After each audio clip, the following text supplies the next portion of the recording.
اعوذ باللہ من الشیطان الرجیم بسم اللہ الرحمن الرحیم الحمد للہ رب العالمین الصلاة والسلام علی افضل الخلق محمد وآلہ الطیبین الطاہرین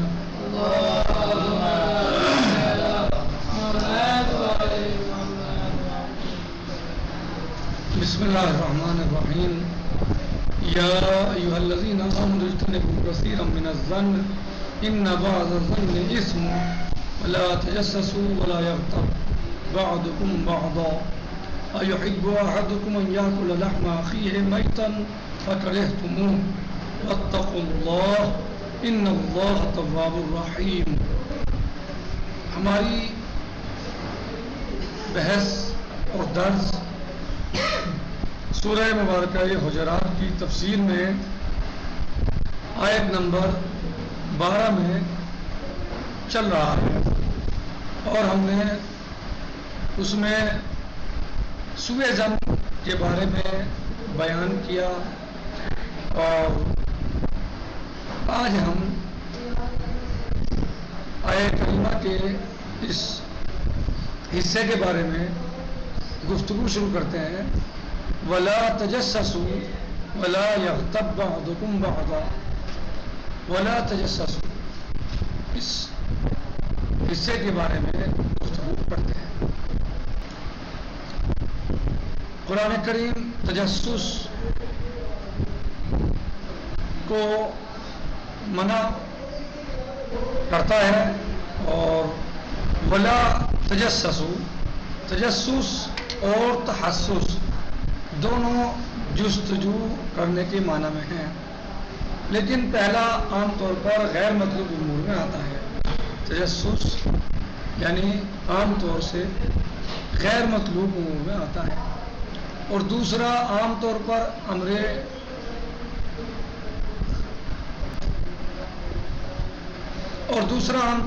امر خبر میں خیر میں آتا ہے، امر خیر میں آتا ہے، یہ خبر میں خیر ہے۔ جیسا کہ یعقوب علیہ السلام اپنے بیٹوں کو حکم دیتے ہیں، یا بنی اذهبوا فتحسسوا من یوسف واخیہ، اے میرے بیٹو جاؤ اور میرے گمشدہ یوسف اس کے بھائی کے بارے میں جستجو کرو۔ حقیقت یہ کیا ہے؟ امر خیر کے بارے میں تحسسوا فتحسسوا یعنی جستجو کرو، یہ امر خیر ہے نا، کہ میرے گم شدہ بیٹے کے بارے میں جستجو کرو، تو یہ امر خیر ہے، جستجو کرو۔ در حقیقت برا گمان ایک عامل ہے، در حقیقت برا گمان ایک عامل ہے جستجو کرنے کا، اور جستجو کرنا ایک عامل ہے لوگوں کے راز ہائے نہانی اور اسرار کے کشف کے لیے، اور اسلام ہرگز اس بات کی اجازت نہیں دیتا کہ ان کے خصوصی راز فاش ہوں۔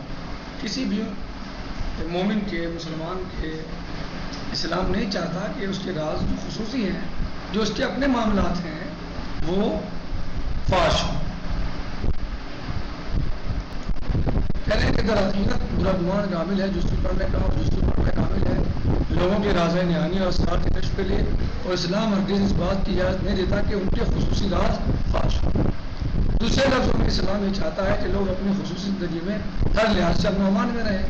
یہ بات واضح ہے کہ اگر یہ اجازت دے دی جائے کہ ہر آدمی دوسروں کے بارے میں جستجو کرنے کے لیے کھڑا ہو جائے، تو لوگوں کی حیثیت اور آبرو تباہ و برباد ہو جائے گی، کوئی جہنم وجود میں آ جائے گی، جس میں معاشرے کے تمام افراد معذب ہوں گے۔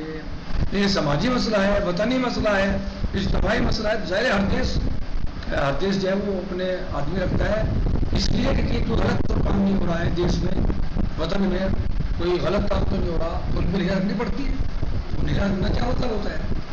یعنی جاسوسی غلط لوگوں کی، تاکہ پتہ رہے گورنمنٹ کو، حکومت کو کہ کون غلط چل رہا ہے، کون غلط کام کر رہا ہے۔ تو یہ جاسوسی غلط نہیں ہے، یا بلا وجہ میں آپ کی جاسوسی کرنے لگوں، بلا وجہ آپ کے پرسنل معاملات میں، وہ صحیح نہیں ہے۔ البتہ یہ دستور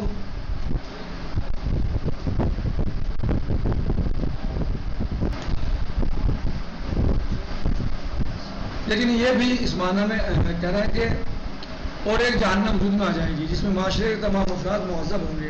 البتہ یہ دستور حکومت اسلامی میں سازشوں سے مبارزہ کرنے کے لیے اطلاعاتی اداروں CID کے وجود کے ساتھ منافی نہیں ہے. ٹھیک ہے، دیکھ رہے ہیں اس کے ساتھ منافی نہیں ہے یہ، یعنی اس کا مطلب یہ نہیں ہے کہ وہ ایسا نہ کرے، نہیں، وہ الگ مسئلہ ہے.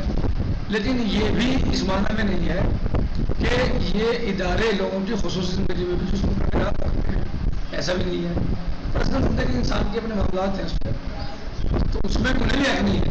جو اس کے اپنے معاملات ہیں گھریلو، جو اس میں اس کی جاسوسی کریں نہیں، بلکہ ان کو امن و امان کے لیے کام کرنا ہے، سماج اور معاشرے اور دیش کو چلانے کے لیے کام کرنا ہے، دیش کے ہت میں اور دیش کے مصلحت میں کام کرنا ہے، تو ٹھیک ہے، کوئی مشکل نہیں. لیکن کسی کی پرسنل بھی ایسی خاندان رکھ دیں، پرسنل زندگی میں انسان کی گھر میں کیا کیسے رہ رہا، کیا کر رہا، کیا کر رہا، کیا پی رہا، اس کے اپنے جو معاملات ہیں جس سے وطن یا دیش تک کوئی نقصان نہیں ہے، اس کا اپنا معاملہ ہے، وہ کیسے رہ رہا ہے، کیسے زندگی گزار رہا ہے، تو پھر اس میں انہیں بھی حق نہیں ہے. لیکن اگر ان کو وطن کی خدمت کے لیے کام کرنا ہے، دیش کی خدمت کے لیے کام کرنا ہے، تو کوئی مشکل نہیں.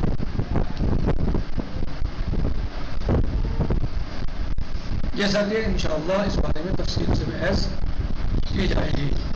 اور آخر میں تیسرے اور آخری دستور میں جو حقیقت میں پہلے دو پروگراموں کا معلوم اور نتیجہ ہے، فرماتا ہے کہ ان میں سے کوئی کسی دوسرے کی غیبت نہ کرے، بھلا یغتب بعضکم بعضا، اور اس طرح سے برا گمان تو تجسس کا چشمہ بنتا ہے، اور تجسس افشائے عیوب اور اسرار پنہانی کا موجب ہوتا ہے، اور ان امور سے آگاہی غیبت کا سبب بنتی ہے. اور اسلام نے معلول اور علت دونوں سے منع کیا ہے، افشائے عیوب سے بھی اور غیبت سے بھی. اس کے بعد تجسس سے منع کیا اور جس کا نتیجہ پھر اس سے بھی.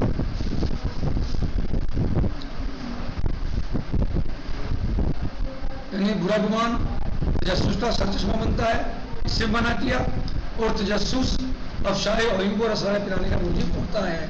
تو اللہ عز و جل نے دونوں سے ہی منع کیا، نہ صبح زن رکھو اور نہ ہی تجسس کرو.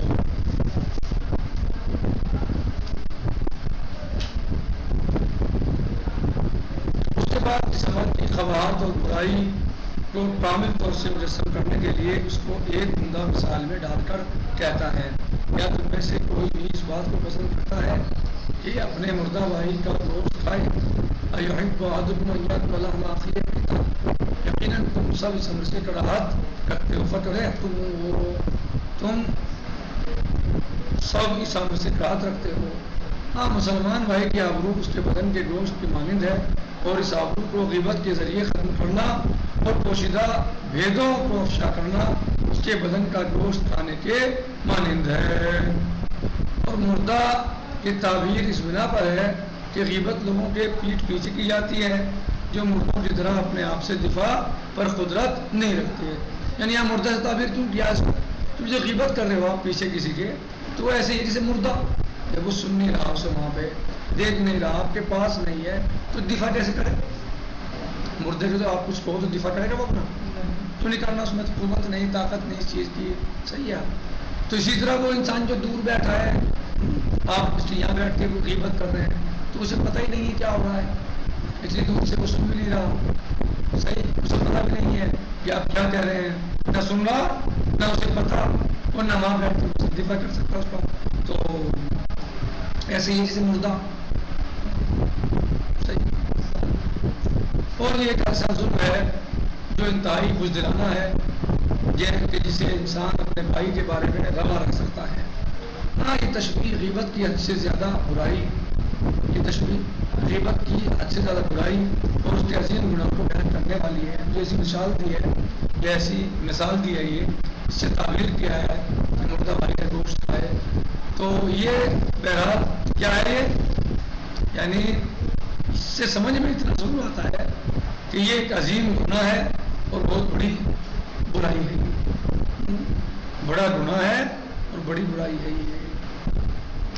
اسلامی روایات میں بھی جیسا کہ بیان کیا جائے گا، مسئلہ غیبت کو حد سے زیادہ اہمیت دی گئی ہے، اور بہت کم ایسے گناہ ہیں جس کی سزا اسلام کی نظر میں اس قدر سے کی ہو، یعنی غیبت کی سزا کیا ہے؟